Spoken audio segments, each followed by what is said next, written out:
Bonjour! Aujourd'hui, on va parler d'un sujet qui intéresse beaucoup de gens, la nourriture aux États-Unis. Avant de partir aux États-Unis, j'avais quand même beaucoup de clichés en tête, comme quoi les Américains, ils mangent super mal, ils sont tous en surpoids, ils mangent que des burgers, ils cuisinent jamais, ils font que commander ou manger dehors. Du coup, j'appréhendais un peu de venir aux États-Unis parce que moi, je suis quelqu'un qui mange plutôt sain, végétarien, local, bio, etc. Et aujourd'hui, ça fait 5 mois que je suis en Californie. Donc je vais un peu vous raconter comment ça s'est passé, mon adaptation, quels sont les trucs qui sont différents ici, les choses qui m'ont un peu surprise, etc., etc.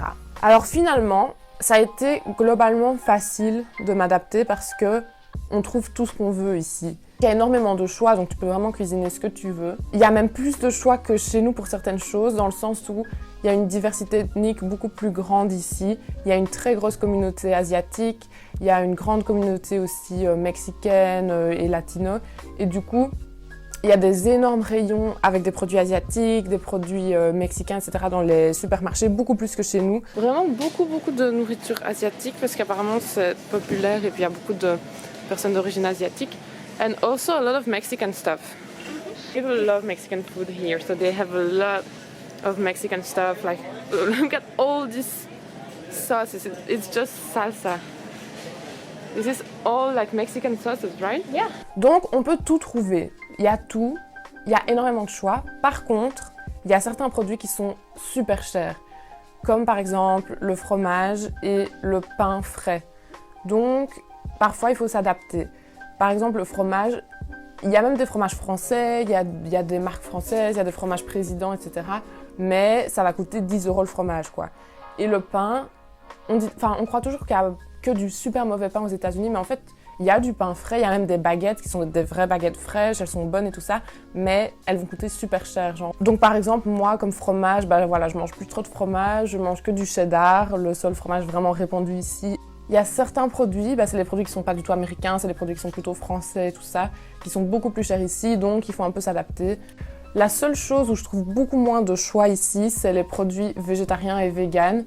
Les rayons végétariens et véganes en Belgique sont beaucoup plus grands qu'ici. Ça m'a un peu étonnée parce que je pensais que San Francisco, il y aurait beaucoup de gens végétariens, etc. Mais en fait, pas tant que ça. Regardez l'air du plastique se mélanger à l'harmonie.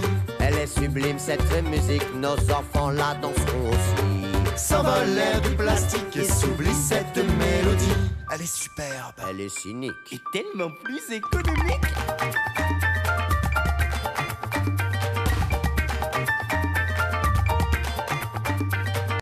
Puis il y a évidemment la taille, les tailles énormes. Mais moi je trouve ça pas dérangeant parce qu'il n'y a pas que des tailles énormes. Il y a aussi des tailles toutes petites. Donc même quand tu habites tout seul, ça va. T'es pas obligé d'acheter des tailles énormes. Mais quand même, c'est assez fou.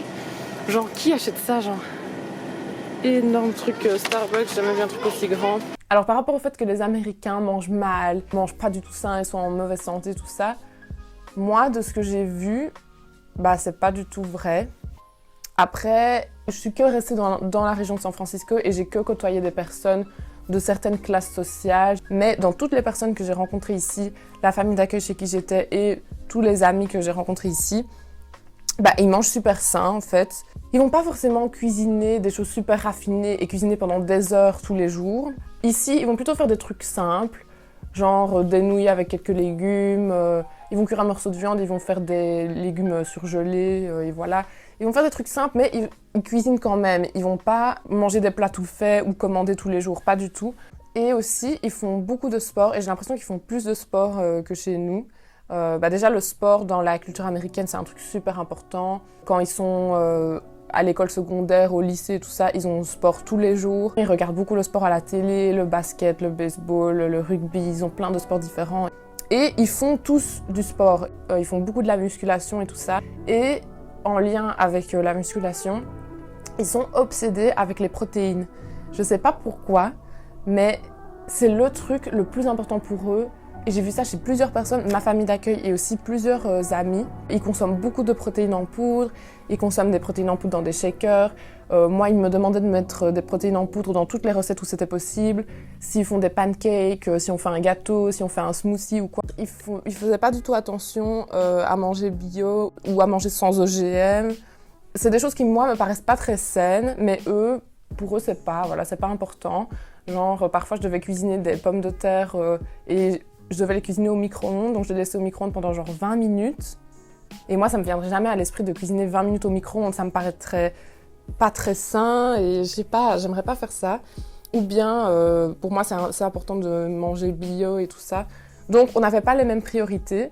Aussi, un truc bizarre, mais qui est plutôt une différence culturelle, c'est que pour eux, manger, c'est moins un rituel vraiment important dans leur culture. Par exemple, le midi, ils prennent pas une pause pour aller manger. Par exemple, au travail, quand je vais à mon stage, on prend pas une pause de midi tous ensemble où on va manger, discuter et un peu penser à autre chose. Le midi, dans le bureau où je suis, et tout le monde fait pareil, tu vas te réchauffer ton truc ou tu vas te chercher à manger dehors et puis tu manges en travaillant. Ils prennent pas de pause pour manger. Ils continuent à travailler quand ils mangent le midi dans ma famille d'accueil, c'était pareil. Le repas du soir, oui, on essaie de regrouper toute la famille ensemble, mais si quelqu'un est là avant les autres, il va pas attendre les autres pour manger. Ou si quelqu'un a faim 1 heure avant tout le monde, il va manger. C'est un peu plus libre et il y a moins ce truc sacré du repas en famille, vraiment important et tout ça. Et un truc que je trouvais bizarre, c'est que parfois, même quand tu vas manger chez quelqu'un, si quelqu'un organise un grand repas, ils vont utiliser des assiettes en carton et même parfois des couverts en plastique, juste pour pas devoir faire une grosse vaisselle et pour que ce soit plus simple. Et moi, ça me viendrait jamais à l'idée de faire ça, aussi avec mes convictions environnementales et tout, ça me paraît complètement insensé de faire ça, mais ici c'est un truc super répandu. C'est pas du tout bizarre que si tu vas manger chez des amis, tu manges dans une assiette en carton. Le rayon où il y a le plus de trucs bizarres, c'est dans les œufs. Déjà, ils ont des œufs en bouteille, en carton. Ils ont des œufs déjà cuits et épluchés. Ils ont quoi? Oups, sorry. Je me fais engueuler quand je parle français. Un truc trop bizarre, c'est qu'ils ont tous des blancs d'œufs dans des cartons comme ça. Donc pas tant de choses que ça qui m'ont choquée dans les supermarchés. Par contre, dans les pharmacies, ils vendent de l'alcool. Donc ici, ils vendent de l'alcool. On s'est arrêté dans la pharmacie pour acheter à boire. Puis ici, ils vendent de l'alcool dans les pharmacies. Hey bro. Et je ne peux quand même pas terminer une vidéo sur la nourriture aux États-Unis sans parler de fast-food. Même si, comme vous l'aurez compris, moi, tous les gens que j'ai rencontrés ici et que je fréquente ici, ils vont pas beaucoup dans des fast-food et ils sont plutôt dans des modes de vie vraiment sains. Mais il y en a quand même beaucoup. Je pense qu'il y a quand même des gens qui y vont. Et c'est différent ici parce que, en fait, il y a beaucoup plus de fast-food différents. Genre, nous, on a McDo, Quick, KFC. On en a peut-être 2, 3 différents. Il y a beaucoup plus de chaînes différentes. Il y a plein de fast-food différents. J'ai décidé d'aller tester un fast-food que je connaissais pas, un fast-food qui a que ici. Celui que j'ai le plus vu. J'en ai vu beaucoup quand même partout. Ce fast-food, c'est Jack in the Box. Et j'ai été le tester quand j'étais à Las Vegas.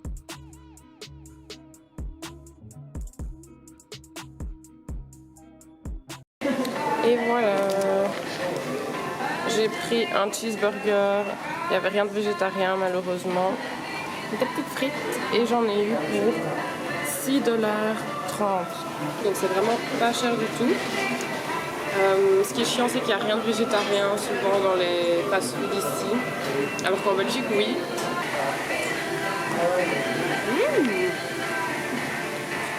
Franchement, c'est bon. Il n'y a pas trop de viande et elle est bonne. C'est cool et franchement, les prix, hyper bien. Beaucoup moins cher qu'en Belgique. Pour conclure cette vidéo, ça a été beaucoup plus facile que je pensais de m'adapter à la nourriture ici. C'est juste un peu chiant que ce soit aussi cher, mais à part ça, il y a quand même des choses qui me manquent en Belgique. Les vraies frites belges, les bières pas chères. Mais voilà, expérience plutôt positive par rapport à la nourriture. N'hésitez pas à me dire si vous avez des anecdotes, des expériences qui ont été différentes dans d'autres pays ou aux États-Unis aussi. Ça m'intéresserait vraiment d'entendre vos expériences par rapport à vos voyages. Et en attendant, je vous dis à la prochaine vidéo. Bisous!